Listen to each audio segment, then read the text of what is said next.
Praise the Lord.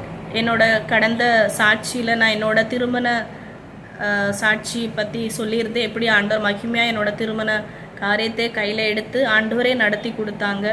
மகிமையாய் நான் போகிற சபையிலே ஆண்டவர் நடத்தி கொடுத்தாங்க. அது ஒரு மகிமையான அனுபவமாக இருந்தது. அடுத்த நாளே என்னோட பெற்றோர்கள் வந்து எங்களோட வீட்டில் எங்களோட டின்னர் டைம் ஸ்பெண்ட் பண்ணி அவங்க ரொம்ப சந்தோஷமாய் திரும்பி போனாங்க. 3வது நாள் அவங்க கேரளாவுக்கு திரும்பி போக வேண்டியதாக இருந்தது.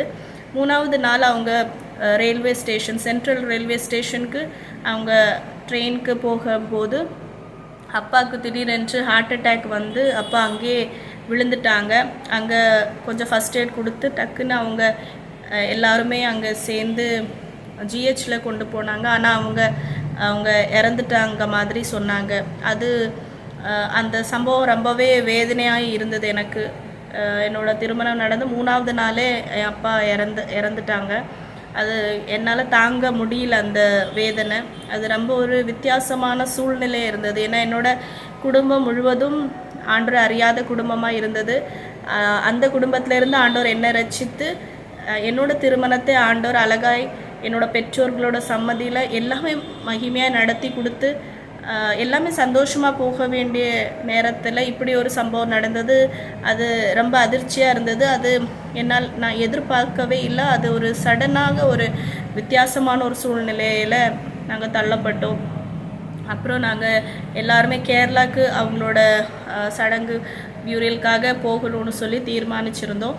ஏன்னா அங்கே தான் எங்களோட எல்லா சொந்தக்காரங்களும் இருக்கிறதுனால அங்கே தான் பண்ணணும் அப்படின்னு சொல்லி நாங்கள் எல்லா காரியத்துக்காக ஆயத்தப்படுத்திட்டு இருக்கும்போது ஆண்டோட வார்த்தை எனக்கு எப்படியா வந்திருந்தது அப்படின்னு சொன்னால், மரித்தோர் தங்கள் மரித்தோரை அடக்கம் பண்ணட்டும் அப்படின்னு சொல்லி எனக்கு அந்த வார்த்தை வந்தது. என்னோட அப்பா வெளிப்பிரகாரமாக எந்த ஒரு டிக்ளரேஷன் பப்ளிக்காக அவங்களோட ஆண்டருக்குள்ளே உள்ள விசுவாசமோ இல்லை அவங்க ஆண்டரை நம்புகிறதோ ஆண்டரை இரட்சகரை ஏற்றுக்கொண்டதோ எதுவுமே வெளிப்பிரகாரமாக எந்த ஒரு அவங்களோட கன்ஃபெஷன் இல்லாதனால எல்லா காரியமும் அவங்க ரிச்சுவல்ஸ் பிரகாரமாக தான் கண்டிப்பாக அங்கே நடத்த வேண்டியது இருக்கும். அப்போ என் மம்மியும் ரட்சிக்கப்படலை. ஸோ அதுக்காக காரியங்கள் இப்படியே இருக்கும்போது ஆண்டோட அந்த வார்த்தை நிமித்தமாய் நான் புரிஞ்சுக்கிட்ட ஆண்டவர் என்ன விரும்புகிறாங்க அப்படின்னு சொல்லி. எப்படின்னு சொன்னால், இதில் நம்மளோட ஃபேமிலியோட ரெஸ்பான்சிபிலிட்டி, குடும்பத்தின் கடமைகளுக்கு நம்ம சுத்தமாக முக்கியத்துவம் கொடுக்கக்கூடாது அப்படின்னு ஆண்டவர் சொல்ல வரல. எல்லாத்துக்கும் முன்னாடி நம்ம ஆண்டரோட காரியத்தை மேலே வச்சு அதுக்கு அடுத்து தான் குடும்பம் காரியங்கள் அப்படின்னு சொல்லி ஆண்டவர் அதில் அந்த ஆண்டவரோட எதிர்பார்ப்பை வெளிப்படுத்துகிறாங்க. இப்போது மரித்தோர் தன் மரித்தோரை அடக்கம் பண்ணட்டும் அப்படின்னு சொல்லும்போது, மரித்தோர்னு சொன்னால் ஒருவேளை ஃபிசிக்கலி தே ஆர் அலைவ், அவங்க ஃபிசிக்கலி உயிரோடு இருந்தாலும் ஆவியில் மரித்தோராக இருக்கிறாங்க. ஏன்னா ஜீவன் நமக்கு இயேசு கிறிஸ்து மூலியமாக தான் நமக்குள்ள ஜீவனே வரும். நானே வழியும் சத்தியமும் ஜீவனுமாக இருக்கிறேன் அப்படின்னு ஆண்டவர் சொல்கிறாங்க. ஸோ அதனால தான் ஆண்டவர் அந்த இடத்துல மரித்தோர்னு சொல்கிறது. யார் physically they may be alive but they are spiritually dead அப்படின்னு சொல்லி அந்த மீனிங்கில் ஆண்டவர் என்னோட பேசினார். ஸோ இன்னொரு டெட் மீனிங்னா ஃபிசிக்கலி டிசீஸ் பர்சனே டெட்னு சொல்லுவாங்க. ஸோ இந்த காரியத்தில் ஆண்டவர் என்ன சொல்ல விரும்புகிறாங்க அப்படின்னு சொன்னால், அதில் ஆண்டோருக்கு மேலே நம்ம அந்த காரியத்தை அதிகமாக அதில் இன்வால்வ் ஆகிட்டோம் அப்படின்னு சொன்னால் ஆண்டோருக்காக நம்மளால் நிற்க முடியாது. அதனால தான் ஆண்டவர் என்ன அந்த காரியத்தை எனக்கு அந்த வசனத்தை வச்சு என்னோட பேசினார். அதுக்கு பிறகு நான் அதில் அதிகமாக ஈடுபடலை. ஆமாம், என்னோட அப்பா தான் எனக்கு ரொம்பவே வேதனையாக இருந்தது. அநேக நாட்கள் நான் அழுத, கண்ணீர் விட்டேன், அநேக வலி எனக்கு இருந்தது.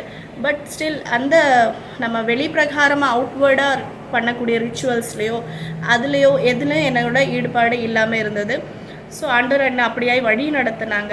ஸோ இது ஆண்டவரை ஏற்றுக்கொள்ளுகிற ஒவ்வொரு பிள்ளைகளுக்கும் இந்த மாதிரி சூழ்நிலைகள் ஏதோ ஒரு வகையில் நடக்க தான் செய்யும். நமக்கு ஆண்டவரை ப்ரையாரிட்டைஸ், ஆண்டவரை ஃபஸ்ட்டு வைக்கிறோமா நம்ம, இல்லை குடும்பத்துக்கு அதிகமாக முக்கியத்துவம் கொடுக்குறோமா அப்படின்னு சொல்லி அநேக ரீதியில் நம்மளோட வாழ்க்கையில் அந்த சோதனைகள் வரதான் செய்யும். அப்படியா இருக்கும்போது தான் ஆண்டவர் என்ன அந்த சோதனையில் மேற்கொள்ள 2வது தடவை எனக்கு உதவி செஞ்சாங்க. என்னோட திருமண வாழ்க்கைக்காக வரதுக்கு முன்னாடி ஒரு சோதனை இப்படியாய் நடந்தது. ஆண்டோருக்கு முக்கியத்துவம் கொடுக்கணுமா, இல்லை உலக பிரகாரமாக ஆண்டவர் எனக்கு கொடுத்த பெற்றோருக்கு முக்கியத்துவம் கொடுக்கணுமா அப்படின்னு ஒரு காரியமும் நடந்தது.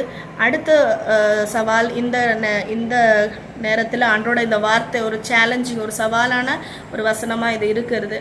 ஆண்டவரே நம்ம வேதத்தில் பார்க்கும்போது ஒரு சீஷரை அழைக்கும் போது அவங்க சொல்லுவாங்க, நான் என்னோட தகப்பனை அடக்கம் செஞ்சுட்டு வரட்டும் அப்படின்னு சொல்லி. அப்போ தான் ஆண்டவர் சொல்லுவாங்க, மரித்தோர் அடக்கம், நீ என்னை பின்பற்றி வா அப்படின்னு சொல்லுவாங்க. அதே மாதிரி ஆண்டவர் ஒரு கூட்டத்தில் பிரசங்கம் பண்ணிட்டு இருக்கும்போது ஒருத்தர் சொல்லுவாங்க, இந்த மாதிரி உங்கள் தாயும் உங்கள் சகோதரரும் உங்களுக்காக அங்கே வெயிட் பண்ணுறாங்க அப்படின்னு சொல்லும்போது ஆண்டவர் சொல்லுவாங்க, யார் என்னோட தாய், யார் என்னோட சகோதரர்? பரலோகத்தில் இருக்கிற என் பிதாவின் சித்தத்தின் பிரகாரமாக செய்கிறவர் தான் என்னோட தாயும் என்னோட சகோதரனாக இருக்கிறார் அப்படின்னு சொல்லி ஆண்டவர் சொல்லுவாங்க. ஸோ நம்ம அந்த பூமியில் ஆண்டவருக்காக வாழ்கிறது ஒரு சாதாரணமான விஷயம் கிடையாது. நம்மளோட இமோஷன், நம்மளோட ஆசைகள், நம்ம நினைக்கிற காரியங்களையும் மேலாக நம்ம ஆண்டவருக்கு ப்ரையோரிட்டைஸ் பண்ணி ஆண்டவருக்கு முக்கியத்துவம் படுத்தி வாழும்போது தான் நம்ம ஆண்டவருக்காக வாழவே முடியும். நம்ம அம்மா, நம்மளோட அப்பா, நம்மளோட குடும்ப கடமைகள் நிச்சயமாக நம்ம செய்யணும். நம்ம தாய் தகப்பனுக்கு கனத்தை கொடுக்கணும்னு வசனம் சொல்லுகிறது. ஆனால் ஆண்டரோட காரியங்கள்னு வரும்போது ஒவ்வொரு காரியத்துக்கும் ஒரு பவுண்டரி செட்டப் பண்ணணும் அப்படின்னும் இருக்குது. வேதத்தை நம்ம நல்லா வாசித்து பார்க்கும்போது ஆண்டவர் எப்படியா இருந்தாங்க, அவங்க தாய் தகப்பனுக்கு கீழ்ப்படிந்து தான் இருந்தாங்க. ஆனால் அதே ஆண்டவர் தான் சொல்கிறாங்க, யார் என்னோட தாய், என்னோட சகோதரன் அப்படின்னு சொல்லி. அப்போது நம்ம அது புரிஞ்சுக்கொள்ளணும், எந்த இடத்துல நம்ம எந்த பவுண்டரி செட்டப் பண்ணணும். அது கொஞ்சம் வேதனையாக தான் இருக்கும். நம்ம ஆண்டவர் அறியாத நாட்களில் பெற்றோர்களுக்கு அதிகமாக முக்கியத்துவம் கொடுத்து வாழ்ந்திருப்போம். நானும் ஆண்டவர் அறியாத நாட்களில் நான் வணங்கிட்டு இருக்கிற காடை விட ஃபஸ்ட்டு ப்ரையாரிட்டி என்னோட தாய் தகப்பனுக்கு தான் நான் கொடுத்துட்டு இருந்தேன். ஆனால் இயேசுவை அறிந்த பிறகு நான் அந்த ஸ்தானத்தை விட்டு அவங்கள கொஞ்சம் கீழே பார்க்கறதுக்கே நான் ரொம்ப வேதனைப்பட்டேன். உண்மைதான். ஆனால் ஆண்டவரோட சத்தியத்தை நான் அறிஞ்ச பிறகு என்னால் எல்லாத்துலேயும் காம்ப்ரமைஸ் ஆகி போக முடியல. ஆண்டோட சத்தியத்தை நான் அறிஞ்ச பிறகு வேதத்தை மாறி நான் அவங்களுக்காக அதிகமாக நான் முக்கியத்தை கொடுத்து ஆண்டோட வார்த்தைக்கு மீறி நான் செயல்பட என்னால் முடியல. அது ஒரு பக்கம் எனக்கு வேதனையாக இருந்தாலும் ஆண்டவர் என்ன அதில் ஜெயம் கொள்ள எனக்கு உதவி செஞ்சார். அதனால நான் ஆண்டருக்குள்ளே ரொம்பவே ஆசீர்வாதமாக நான் என்ன நினைக்கிறேன். ஆண்டருக்கே மகிமை உண்டாகட்டும். Praise the Lord.